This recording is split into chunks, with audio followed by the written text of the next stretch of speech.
मैं तो अकेला ही निकला था जानिबे मंजिल, मगर साथी मिलते गए और कारवां बनता गया। साथी मिलते गए और कारवां बनता गया। आप सब मेरे हमसफ़र साथी बने इस यात्रा पथ के। वी आर ऑल टुगेदर, हम सब साथ हैं। सद्गुरु की इस जागरण की यात्रा पर, जीवन की जागृति में हम सब का अपना अपना साथ है। अकेले चलना और संग के साथ चलना, दोनों में बहुत बड़ा फ़र्क है। अकेले में कभी कभी आदमी थोड़ा राह भूल जाता है, और संग साथ हो और लोगों का तो यात्रा भूलता नहीं है। हर व्यक्ति, हर मित्र जो तुमको प्रेम करता है वो तुमको राह दिखाता है। इसलिए संग का इतना महत्व बुद्ध ने कहा। ओशो भी चाहते थे कि उनके पूरे विश्व में जगह जगह कम्यून बने। कम्यून का अर्थ, उनकी दृष्टि बहुत विहंगम, बहुत ऊंची सोच। व्यक्तिगत वहाँ पर कोई मालकियत नहीं, कोई पोजीशन नहीं, स्त्री और पुरुष के बीच कोई भेद नहीं, कोई दूरी नहीं, कोई दीवार नहीं, और जीवन हंसता गाता और नाचता हुआ। जीवन वासनाओं पे नहीं, जीवन आवश्यकताओं पे ठहरा हुआ। संसार का सारा जीवन वासनाओं की एक अंधी दौड़ है, और कम्यून का जीवन एक आवश्यकताओं पर ठहरा हुआ, उत्सव मनाता हुआ, नाचता हुआ, गाता हुआ जीवन है। बहुत बड़ी ऊंची ऊंची धारणाएं ओशो की कम्यून के संबंध में रही है, और उन्होंने बहुत सपना देखा। इसलिए उन्होंने कहा भी है, I leave you my dream, मैं अपना स्वप्न तुम्हें सौंपता हूँ। और उनके सपने को हम इस कम्यून के माध्यम से साकार होता देख रहे हैं। मुझे माध्यम बनाया सद्गुरु ने इस कम्यून को बनाने में। मैंने कभी सोचा भी नहीं था कि मैं कभी सूरतगढ़ आऊँगा, कभी विज़न में भी मेरे नहीं था। मैं कभी गोवा में रहता था, वहाँ सोचता था कि यहाँ मैं रहूँगा। फिर मैं नारगोल में आया, वहाँ एक मकान किराए पे लिया, कई महीनों तक सब फर्नीचर सजाया उसमें। वहाँ बहुत कोशिश की। मुझे क्या मालूम कि मेरी सारी कोशिशें बेकार हो जाएगी और इनकी कोशिश काम आ जाएगी।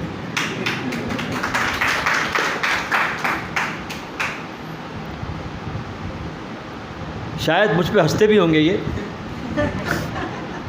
कि गोवा, नारगोल, कहाँ कहाँ, लेकिन आखिर हुआ वही जो गुरु जी चाहते थे।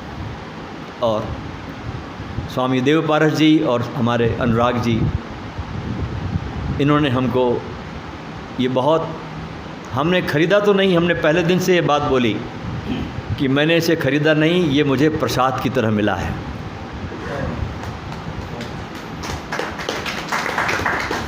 मैंने पहले दिन ये बात कही थी, जब इसका एग्रीमेंट मैंने किया तो हमने पहले दिन ये हमने पोस्ट डाल दी थी कि हमने इसे ख़रीदा नहीं, ये हमें सद्गुरु ने एक प्रेरणा दी इनको, और ये हमें एक प्रसाद की तरह मिला है। और इस प्रसाद को हम बांटेंगे अब यहाँ से। और मेरा ऐसा देखना है, मेरा ऐसा सोच है, मुझे ऐसा दिखाई पड़ता है, मुझे ऐसा विज़न प्रकट होता है कि आप सबका अगर साथ रहा, ये मेरे अकेले की बात नहीं है। ओशो के साथ भी पूना में हज़ारों हाथ जुड़े, तब ये कम्यून इतना विकसित हुआ।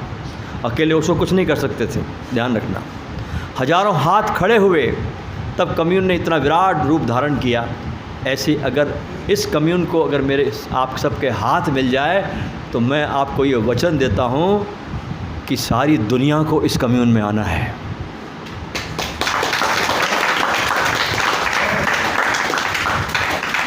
सारी दुनिया के लोग इस कम्यून में आएंगे, लेकिन आपके सहयोग की आवश्यकता है, आपकी पॉजिटिविटी की ज़रूरत है। भले आप मुझे धन मत दें, कुछ मत दें, बस आपकी एक विधायकता मेरे प्रति, इस कम्यून के प्रति एक विधायक सोच कि ये हमारा बगीचा है परमात्मा का, ये सद्गुरु का बगीचा है।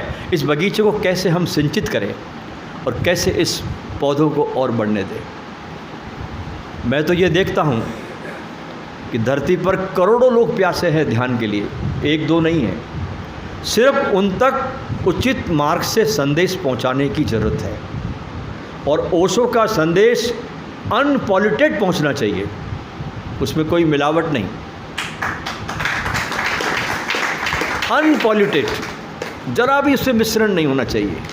और उन्होंने इतना सुंदर संदेश दे दिया है कि उसमें और कुछ जोड़ने की गुंजाइश नहीं बचती। इस कम्यून को हम कोशिश करेंगे सद्गुरु ओशो के आशीर्वादों में भीगते हुए सभी मित्र कि इसको बहुत ऊंचाई पे ले जाएंगे। थोड़ा सा समस्या गर्मी की इधर है, तो हमको अनुराग जी ने बताया कि इसकी समस्या का निदान भी है। मैंने पूछा भी क्या निदान है? बोले कुछ नहीं करना है, एक सोलर सिस्टम लगा देना है जो यहाँ पर 3 लाख रुपए में मिलता है, उससे आपके सारे एयर कंडीशनर फ्री चलेंगे, कोई बिल नहीं आएगा। और ठंडी के दिनों में जब आपके एसी नहीं चलेंगे तो वो जो आपका सोलर सिस्टम जो एनर्जी क्रिएट कर रहा है, जनरेट कर रहा है, वो आपका राजस्थान सरकार के इलेक्ट्रिसिटी बोर्ड में जमा होता रहेगा, वो बैलेंस। तो जब गर्मियाँ आएंगी तो आप उसको उपयोग कर सकते हैं। वो एक तरह समझो कि हमारा फिक्स डिपॉजिट है उनके पास में। तो मुझे बहुत अच्छा लगा इनकी बात, मैंने कही तो बहुत अच्छी बात बताई इन्होंने। तो हमारा इस कम्यून में पहला चरण होगा कि हम उस इलेक्ट्रिसिटी को जनरेट करने के लिए यहाँ पर सोलर सिस्टम पहले लगाएंगे, ताकि हमारे आश्रम के खर्चे थोड़े हमारे कम हो। और उसके बाद धीरे धीरे हम बहुत अच्छे सुविधापूर्ण कमरे बनाने वाले हैं, हम बहुत ही सुविधापूर्ण। और मेरी तो इच्छा ये है कि मैं हर व्यक्ति को एक कमरे में अकेला ठहराना चाहता हूँ।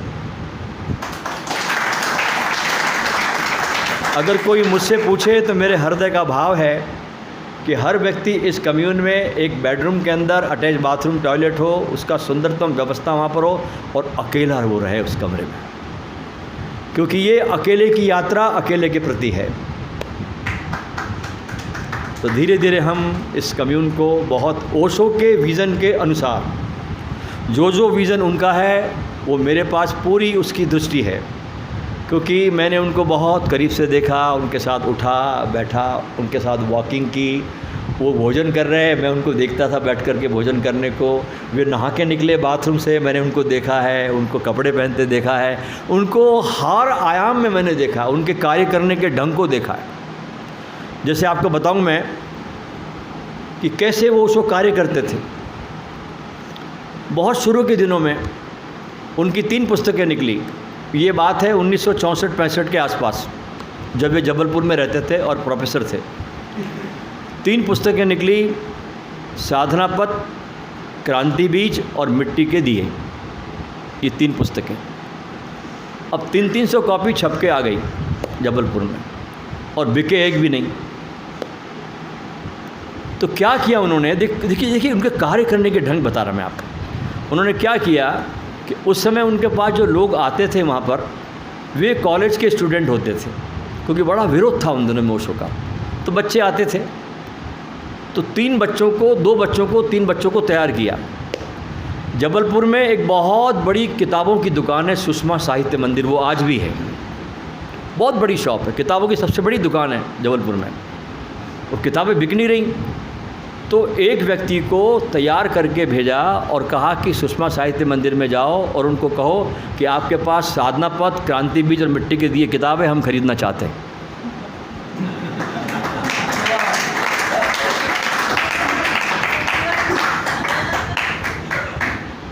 हमको पुस्तक चाहिए। बोले नहीं, ये हमारे पास नहीं, हमने कभी सुना नहीं। बोले आप देखिए, कोशिश करिए, मैं अगले हफ्ते फिर आऊँगा, अगर मिल जाए तो मैं ले जाऊँगा।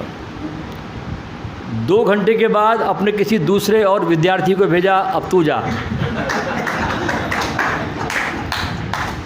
जाके पूछता है वो व्यक्ति, साधना पथ, क्रांति बीज, मिट्टी के दिए, किताब चाहिए हमें पढ़ने के लिए, हमें ख़रीदना है, और आपके पास है? बोले नहीं, मेरे पास तो नहीं है। बोले मंगा दीजिए। अब दुकानदार सोचा कि है कौन सी पुस्तक है जो हर आदमी यही डिमांड कर रहा है। तो पूरे दिन अलग अलग बच्चों को उस दुकान पे भेजते रहे। शाम तक वो दुकानदार पागल जैसा हो गया, और बीच में फिर 4-5 दिन का उन्होंने गैप दिया। और उसके बाद अपना एक स्टूडेंट धोबी के यहाँ से किराए का सूट लाया, टाई लाई, कोट पैंट सूट पहना करके एक अच्छा ब्रीफ केस में रख के 3 किताबें लेके बोले अब जा सुषमा साहित्य मंदिर में, और कहे कि हम प्रकाशक हैं, हम पुस्तकें प्रकाशित करते हैं, हमने 3 पुस्तकें प्रकाशित करी। वो गया, सुटेड बुटेड लड़का, किताबें प्रदर्शित करी। बोले ये हम किताबें निकालते, आपको चाहिए? बोले कितनी कॉपी इसकी आपके पास? बोले 3-3 सब दे दो। तो मैंने उनको हर आयाम में देखा, उनके विज़न कैसे होते थे, काम करने के ढंग कैसे होते थे। आप बताओ मैं आपको कि सबसे प्रथम उनकी किताब छप के आई गीता दर्शन, मुंबई के क्रॉस मैदान में उन्होंने प्रवचन किए थे ये गीता पर। सृजन का पहला काम गीता से शुरू करते हैं वो मुंबई में। पहली पार्ट 1 छप के आई, और उनके कमरे में 3 कॉपी लेके गए। किताब देखी उन्होंने, पलटाई, इधर देखी, उधर देखी, पीछे देखी, आगे देखी, और एक किताब को बहुत ज़ोर से फेंका, बहुत ज़ोरों से। वो किताब जा कर के उस दीवार पर टकराई। किताब को ले जाने वाला बड़ा घबरा गया कि मेरे से कुछ गलती हो गई, इतने गुस्से में किताब फेंकी इन्होंने। फिर उससे कहते हो किताब ला। किताब लाई, उन्होंने चेक किया, बोले कुछ नहीं, बाइंडिंग चेक कर रहा था इसका। यानी देखिए, एक क्षण को तो वो आदमी नो माइंड में चला गया। जिस नो माइंड के आप पैसे देते थे, पहले उन्होंने निःशुल्क बांटा है। तो ऐसे उनके काम करने के बड़े बहुत अच्छे ढंग होते थे काम करने के, बहुत बुद्धिमत्ता से, बहुत हृदय तल से भी काम करते थे। तो सारा का सारा विज़न मेरे पास इस कम्यून को आगे ले जाने का है। बस आपका सहयोग, आपकी पॉजिटिविटी और भगवान का, गुरु जी का आशीर्वाद। और हम देखते हैं कि दिन पर दिन हमारा ये कम्यून उत्तर भारत के लिए, और एक बड़े मज़े की बात देखिए सूरतगढ़ में कि इतने सारे लॉकडाउन के बावजूद भी पूरे भारत से यहाँ ट्रेनें आती है। कनेक्टिविटी बहुत तगड़ी है। पंजाब से आ रही है, आसाम से आ रही है, दिल्ली से आ रही है, बम्बई से आ रही है। देखो हमारे मित्र बम्बई से आए, ये कर्नाटक से आई, यानी पूरे इंडिया से कनेक्टिविटी इसको है। तो कनेक्टिविटी भी है, और सबसे बड़ी बात है कि दिल्ली बिल्कुल पास है। 8 घंटे में दिल्ली पहुंच जाते हैं हम यहाँ से, 9 घंटे में दिल्ली पहुंचते हैं। मेरी बिटिया भी दिल्ली में रहती है।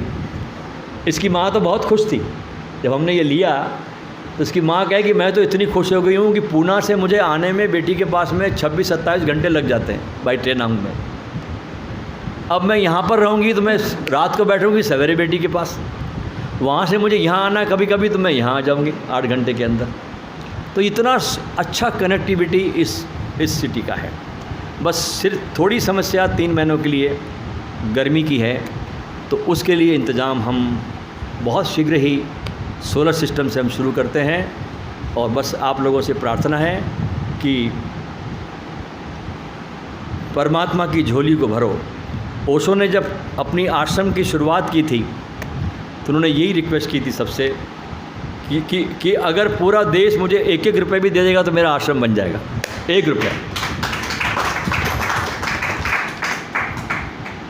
तो सहयोग करें इसको, इस आश्रम को आगे ले जाने में, गुरु के आशीर्वाद। और बड़े मज़े की बात देखिए, रविन्द्रनाथ ने कहानी लिखी कि जब आप देते हैं ना तो देने से कभी आपका कम नहीं होता। दादू कितना सुंदर बात कहते हैं। दादू कहते हैं, दादू दयाल, दादू दिया है भला, दिया करो दो हाथ, और दिया घर में चांदना, और दिया चाले साथ। जो तुम देते हो वो तुम्हारे साथ चलता है, इसलिए बड़ी महिमा है इसकी।